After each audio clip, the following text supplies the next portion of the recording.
இயேசு காயப்பட்டார், காயப்பட்டார். ஓ, நம்முடைய மீறுதல்களின் நிமித்தம் அவர் காயப்பட்டு, நம்முடைய அக்கிரமங்களின் நிமித்தம் அவர் நொறுக்கப்பட்டார். நமக்கு சமாதானத்தை உண்டு பண்ணும் ஆக்கினை அவர் மேல் வந்தது, அவருடைய தழும்புகளா. சத்தம் அவர் ஹalleluya சொல்லுவோமா? மீறுதல்கள் நிமித்தம் காயம், மீறுதல்கள் நிமித்தம் காயம், அக்கிரமங்கள் நிமித்தம் வலி. இப்போ இந்த தத்தளிப்பின் பாத்திரம் என் கையில இருந்து மாறி ரட்சிப்பின் பாத்திரம் என் கையில வரணும்னா எனக்கு ஹீலிங் தேவை. எதுல இருந்து ஹீலிங் தேவை? ஆமென். பாவத்தின் விளைவுகள், பாவத்தினால் வருகிற பாதிப்பு இருக்குல்ல, அதற்கு மெடிசின் இந்த பூமியில கிடையாது. இயற்கையாய் சரீரத்துல வியாதி வரும் பாருங்க, அதுக்கு மெடிசின் கண்டுபிடிச்சிருக்காங்க, அதுக்கு டாக்டர்ஸ் இருக்கிறாங்க. இது மண்ணிலிருந்து எடுக்கப்பட்டது. இந்த சரீரம் பலவீனம் உள்ளது. இயற்கையாவே அந்த கிளைமேட் சேஞ்ச் ஆகும்போது நமக்கு பலவீனங்கள், இதெல்லாம் இயற்கையா வருகிற பலவீனங்கள், இயற்கையா வருகிற பலவீனங்கள். அதுக்கெல்லாம் மெடிசின் வச்சிருக்கிறாங்க, மெடிசின் கண்டுபிடிச்சிருக்கிறாங்க. ஆனா பாவத்தினாலும் மீறுதலினாலும் அக்கிரமத்தினாலும் பாதிப்பு வருது தெரியுமா? இதை ஹீல் பண்றதுக்கு இந்த பூமியில டாக்டர்ஸ் இல்ல, இந்த பூமியில மெடிசின்ஸ் இல்ல. ஆமே. இதை ஹீல் பண்ற ஒரே டாக்டர் தான் உண்டு, டாக்டர் ஜீசஸ் கிரைஸ்ட்.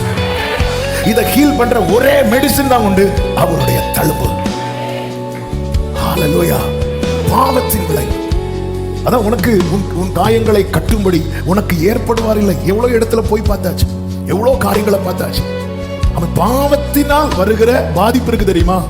அது எந்த மனிதனாலையும் அதுக்கு சொல்யூஷனை கொடுக்க முடியாது, கொடுக்க முடியாது. அதனாலதான் அவருடைய தழும்புகளால், அவருடைய தழும்புகளால், அவர் தழும்ப கூட அப்படி உயிர் தெழுந்த கிறிஸ்து எல்லாமே சேஞ்ச் ஆச்சுங்க. ஆனா தழும்ப அப்படியே வச்சிருக்கிறார். ஏன்? நானும் நீங்களும் ஹீல் ஆகணுங்கிறதுக்காக.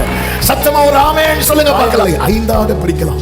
உலகம் அவருடைய காயங்கள் 5 காயங்கள் என்று சொல்லுகிறது. இதையெல்லாம் சொல்ல அப்படின்னா ரைட் ஹேண்ட்ல ஒரு காயம், லெஃப்ட் ஹேண்ட்ல 2 கை காயங்கள், 2 கால்ல காயங்கள் 2, மொத்தம் எத்தனாச்சு? 4 ஆச்சு. அப்புறம் இப்படி இந்த 5 இதை சொல்லுவோம். ஆனா அங்க மட்டுமல்ல, அவர் காயப்பட்டது உச்சம் தலை முதல் உள்ளங்கால் வரை. அதை இப்படி சொல்ல விரும்புகிறேன். கைகளில் காயம், கைகளில் காயம், 2 கையிலும் காயம்.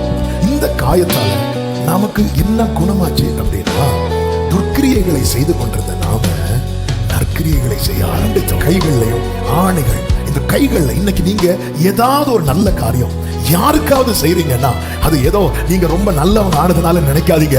இந்த காரியம் செய்யறதுக்கு நமக்கு ஒரு ஹீலிங் நடந்திருக்கிறது. அந்த ஹீலிங் எதுல இருந்து நடந்திருக்கிறது தெரியுமா? என் அப்பா கையில உள்ள காயத்துல